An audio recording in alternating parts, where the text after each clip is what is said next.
Mas conta a fofoca, não é fofoca, a notícia do Jair Renan, aquele choro dele. Ó, o povo está elogiando o programa de hoje, viu? Rei Barbosa, parabéns, turma. O programa hoje está ótimo. Obrigada, Rei. Vai lá, Plínio. Olha, Rebordosa me lembra muito, como é que chama? Chiclete com banana, né? Do Angelique, era aquele personagem, né? Muito legal. Então, gente, é uma coisa que eu gosto sempre de contar, é essa história do clã Bolsonaro, né? E ontem a gente teve uma oportunidade de ouro de ver essa hipocrisia nesse choro. Vocês passaram o vídeo aqui já, né? Ou não? Quer passar de novo? A gente passa. Vamos passar. Vamos passar. É interessante. Sabemos o que está acontecendo no Brasil e sabemos o motivo do meu irmão Eduardo ficar nos Estados Unidos e pedir asilo para lá. É que o vídeo saiu da tela aqui. Viu o discurso dele? Deixa eu colocar de novo aqui. Na timeline. Peraí. Sabemos o que está acontecendo no Brasil e sabemos o motivo do meu irmão Eduardo ficar nos Estados Unidos e pedir asilo para lá. Foi duro ver o discurso dele na timeline. Foi duro ver meu pai naquele estado. Eu que sou irmão, eu já senti bastante, mas né, imagina meu pai, o que ele sentiu. Não, engraçado, você vê que ele não consegue nem concluir uma frase direito, né? Ele não consegue formar orações. Não à toa ele foi proibido de falar na campanha de Balneário Camboriú, né, Plínio? O Jair Renan, ele foi um candidato mudo. Havia ali uma determinação expressa do ex-presidente Jair Bolsonaro que ele não podia falar. Ele ia para palanque, né, do Jorginho Mello, em Santa Catarina, o Bolsonaro, ele ficava mudo, saía calado, se elegeu sem proferir uma única palavra.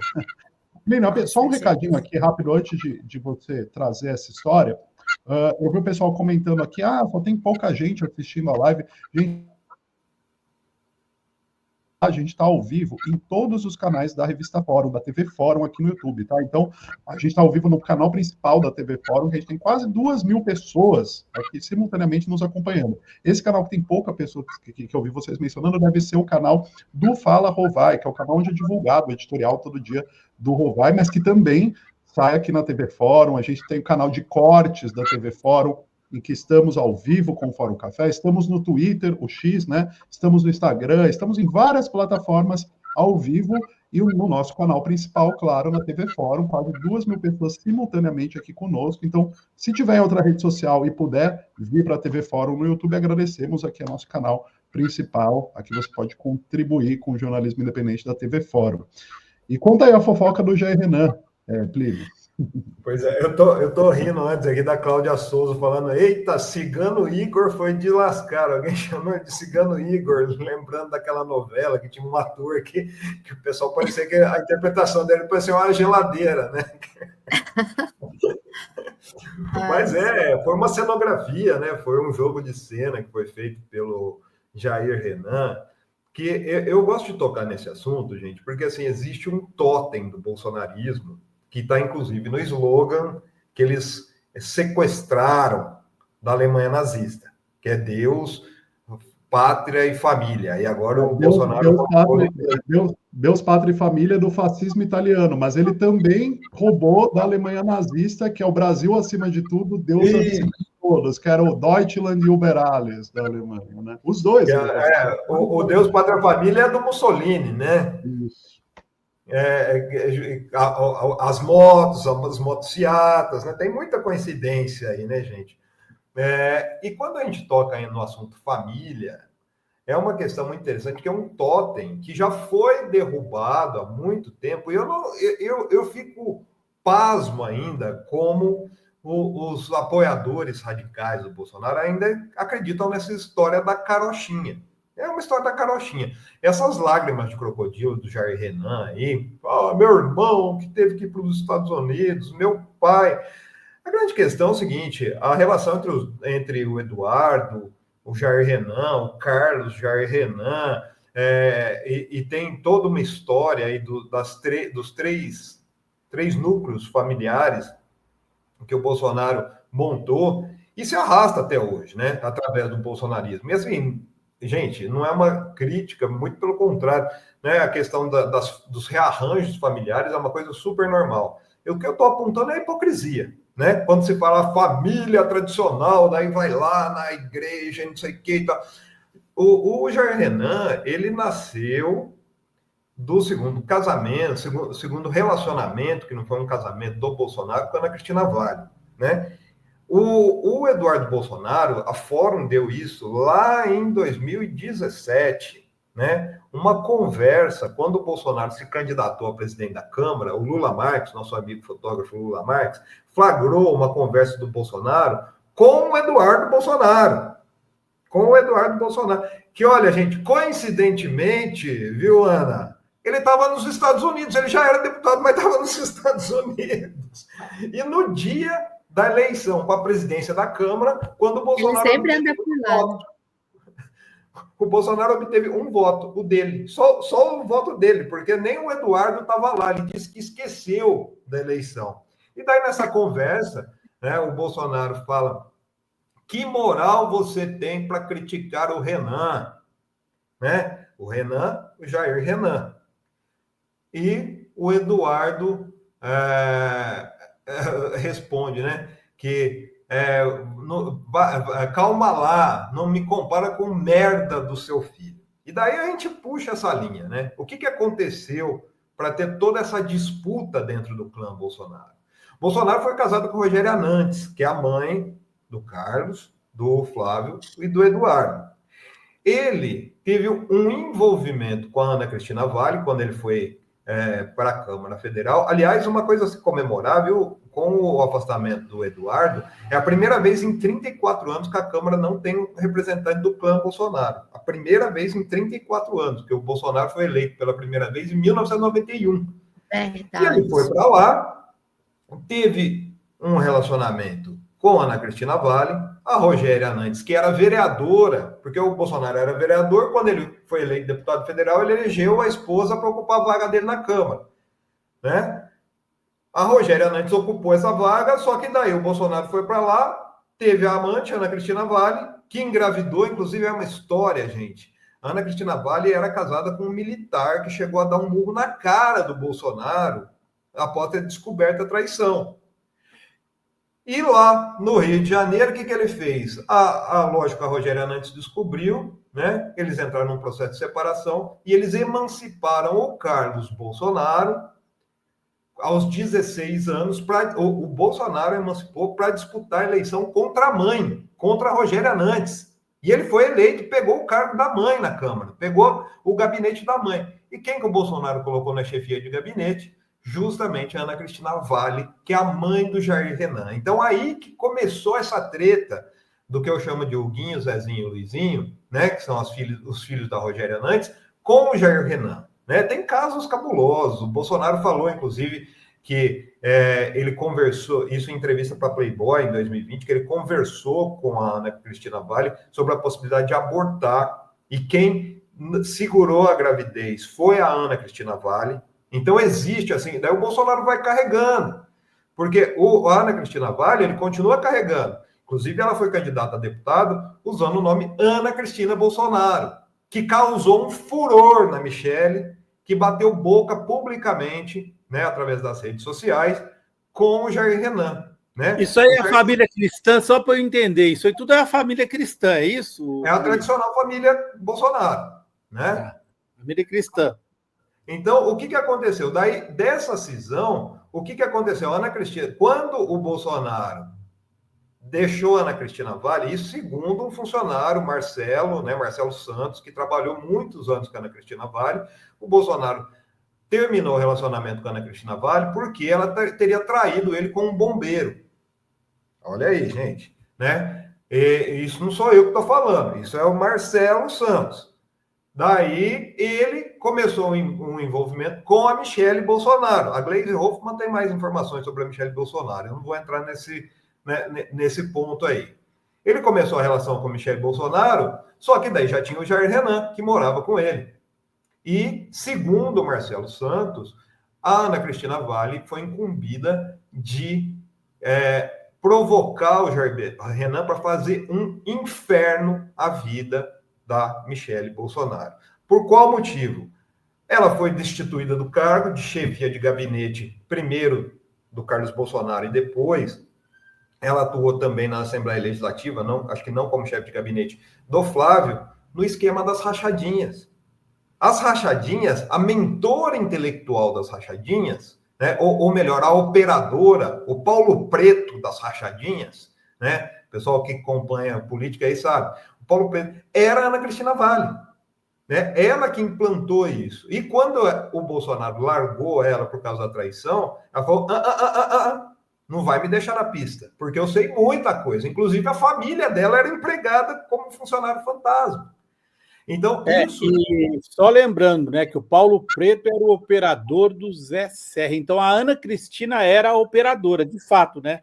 No livro sobre os negócios do Jair, ela é apontada assim, a Ana Cristina é a operadora nos bastidores da família Bolsonaro. Ela vai montando, colocando parente aqui de fantasma, etc e tal, né? André Bolsonaro, tem mais de 10 parentes dela, se não me falha a memória, na investigação do Ministério Público do Rio de Janeiro tem tudo detalhado, que o Flávio Rachadinha conseguiu derrubar através do Noronha, né? Ministro do STJ, que o Bolsonaro falou assim, eu amo você, Noronha. Não sei por que eles se amam, mas derrubou, tipo, falando, é inválida a investigação porque começou no COAF. Mas, enfim, daí teve essa questão, né?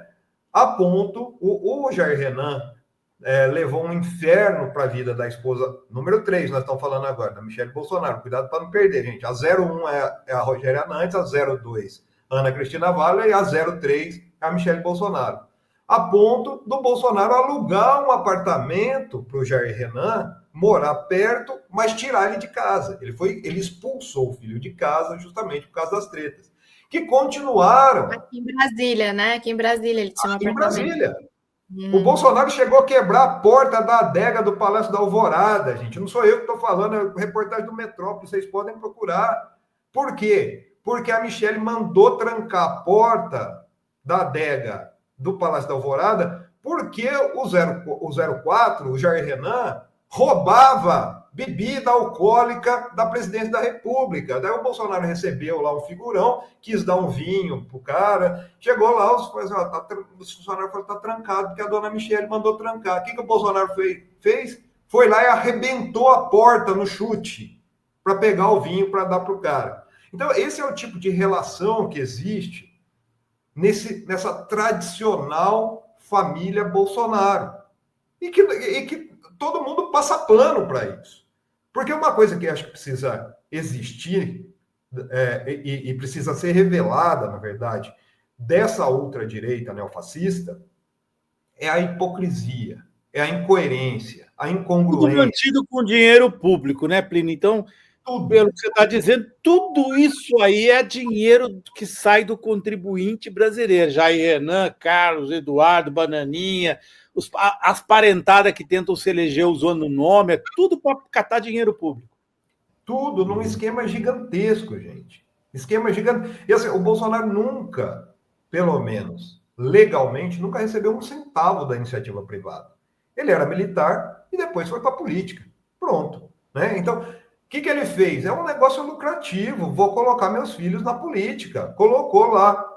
Primeiro foi o Carlos, depois o Flávio, depois o Eduardo, e agora o Jair Renan, que foi chorar lá nessas lágrimas de crocodilo. Então, eu acho que é importante, principalmente assim, para as pessoas mais radicalizadas, né, que foram abastecidas por anos com essa fake news, dê uma olhadinha, não sou eu que estou falando. Isso daí está tudo documentado. Isso aí, inclusive, você pegar vídeos do Bolsonaro, eu vi um vídeo esses dias que eu fiquei chocado, inclusive, que eu não conhecia. Eu confesso que eu não conhecia. de que o Bolsonaro, dando numa entrevista, ele falou assim, ele se gabando de ter falado assim, eu nunca falei eu te amo para os meus filhos, eu nunca dei um abraço nos meus filhos homens. Tipo, isso que é amar a família, né? Esse é o amor ele se dele. gabando disso. Agora, isso é papel de um pai? Isso é o papel de um pai, de uma pessoa que prega a família tradicional e faz encenação em igreja evangélica, igreja católica, em Marcha para Jesus? Ah, por favor, gente, sabe? E aí, você acha que faz sentido, portanto, a gente já mostrou para vocês aqui mais cedo que o Eduardo Bolsonaro começou a se mudar para o Texas em 18 de março de 2023, lá atrás, quando, né, como frisou o Ivan, logo depois que o pai tentou o golpe no Brasil. Bom, o José Dirceu, que sabe muito de política, está dizendo o seguinte: o candidato do Bolsonaro ano que vem, depois desse escândalo todo, será o Eduardo Bolsonaro. Faz sentido ou você não concorda? Eu falei isso aqui antes do Zé, viu? Antes do Zé eu tinha falado também. Existe todo esse movimento. É um movimento que tem uma forte resistência do projeto neoliberal, da terceira via, que quer o Tarcísio de todo jeito. Porque o Tarcísio seduziu mídia liberal, seduziu Faria Lima, né? Seduziu o Centrão, junto com o Kassab, quando ele deu aquela martelada, mordendo os dentes na Bovespa para entregar a Sabesp. Aquilo ali foi um recado. Falou assim, ó, gente, eu vou agir dessa forma para cumprir aquilo que o mercado quer. Ganhou até prêmio, né, Plínio? Ganhou até prêmio na gringa. Ganhou até prêmio pela privatização da Sabesp. Ganhou nos Estados Unidos e na Inglaterra, né? De organizações neoliberais, né? De ONGs neoliberais. Ele ganhou os prêmios. Então, assim, esse foi um recado claro. O que acontece? O Bolsonaro está acanhado, gente. E ele precisa ter alguém para perpetuar a linhagem política dele. O Flávio Bolsonaro é danado. Ele come por fora. Você pode ver que ele negocia. Então, ele não é uma pessoa que tem esse perfil falastrão, né, do Bolsonaro. O Carlos... Gente, o Carlos é um zero à esquerda, né? Não dá. A atuação nos bastidores é muito ruim. Ele mal sabe escrever, né? Ele ficava jogando videogame quando ele foi eleito para os vereadores. Também não sou eu que estou falando. Quem falou foi o Marcelo Santos, né? O Jair não fala, né? O Jair é o candidato mudo. Então tá fora. Seria o Jair Renan. E o Eduardo é essa pessoa que, além de ter uma desenvoltura, o Eduardo fala bem. E ele tem uma diplomacia com esses entes internacionais do neofascismo. Então, eles falam, opa, peraí, esse aqui que pode ser o pós-Bolsonaro dentro do clã, né? Então, acho que o Zé Dirceu tem muita razão, isso está acontecendo realmente, só que, de novo, viu, Azenha, Ivan, Ana, os amigos que estão com a gente aqui, eu acredito que a saída do Eduardo Bolsonaro para os Estados Unidos, para Arlington, no Texas, onde ele tem uma empresa extremamente suspeita. Isso aí é a ponta de um iceberg gigantesco que pode envolver lavagem de dinheiro, que pode envolver esquema de conspiração, realmente comprovar conspiração contra o país, de financiamento de estrutura de fake news através dessa Raquel Brunheira, né? Então, eu acho que eu chamo a atenção aí, principalmente dos investigadores, do Alexandre de Moraes, que estão nessa investigação. Dá uma olhadinha com carinho em Paulo Generoso, André Porciúncula, Raquel Brunheira, nessas empresas. O que eles estão fazendo hoje? Da onde vem esse dinheiro? Né? Da onde vem esse dinheiro que eles aplicam abrindo empresa nos Estados Unidos, fazendo esquemas e principalmente, né? Para onde vai esse dinheiro que passa por essas empresas aí? Acho que pode ter uma resposta interessante e pode derrubar toda essa estrutura que está sendo montada para o Eduardo Bolsonaro ser o pós-pai, o pós-Bolsonaro nessa estrutura, viu, gente?